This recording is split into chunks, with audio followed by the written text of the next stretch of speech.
If you have been looking to host your first or your next webinar, but you don't know where to start, well, today you're in for a treat because I'm going to be sharing with you the 3 myths that you need to debunk before you even start creating your webinar. I want you to have a successful webinar and not run into some of the myths that I ran into when I set out to create my first webinar. All right, let's go ahead and dive right in.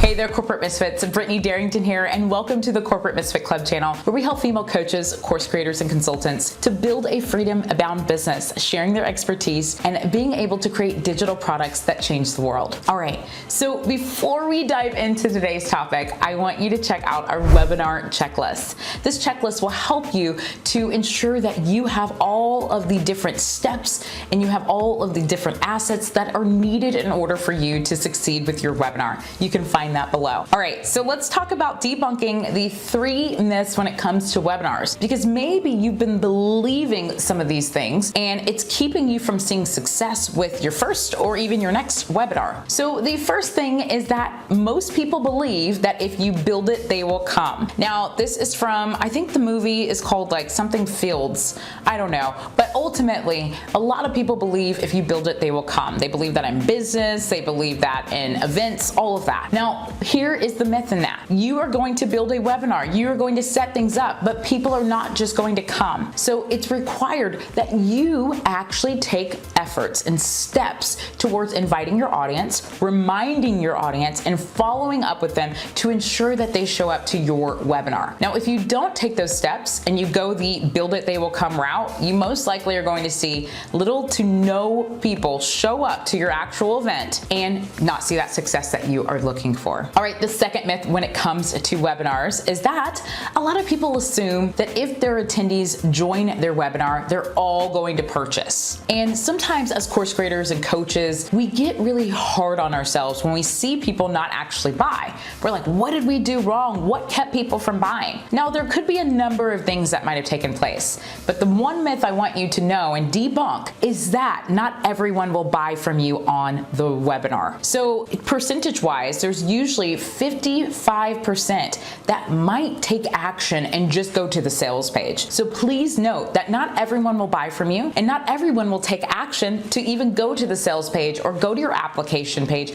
or some of the other things that you might have for your audience to take action. So don't think that everyone's going to buy. I want you to automatically go into your webinar knowing that everyone won't buy, but focusing on getting the individuals who are the right fit for your audience, helping your audience in the webinar to see if this is the right product for them or what they should be doing or actions that they should be taking in order to help them to see transformation. Hey there, Corporate Misfits. Maybe you have been looking to launch your digital products, whether you have a course, a membership, a coaching program, or you're just looking to sell an ebook or something along those lines. We have you covered. I know exactly what it feels like to try to launch and feel overwhelmed with all of the moving parts. Understanding your pre-launch, your pre-launch, your launch, and your post-launch, that can make someone want to pull their hair out. And not knowing what to say or how to say it can make you feel overly frustrated. So to help eliminate this overwhelm, we've created a program called the Digital Launch Club, where we walk you through A to Z how you can get up and going with your first or your next launch for your digital products. You'll find things like webinar bundles, and you'll be able to learn about challenges and how you can be able to create video series just to promote your actual digital product. We also share with you the launch foundation so that you know what to do at every step of the way.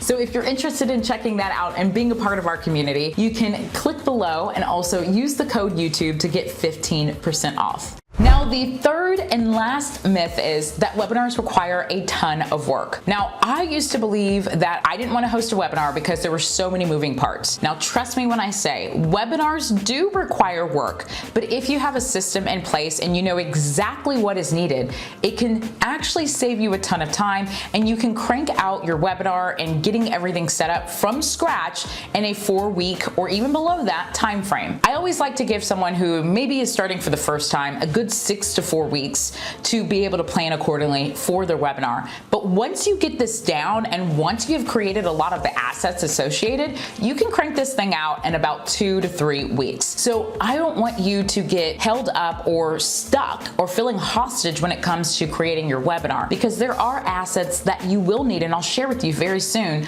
on what is needed so that you can plan accordingly. And also, when you download that checklist, you will see some of those assets so that you can start creating them and not feel overwhelmed. Okay, corporate misfits. So those are the 3 myths that I want you to debunk so that you can get started with creating your first or your next webinar. And also download that checklist so that you know exactly what to do at each step of the way within your webinar. All right, see you soon.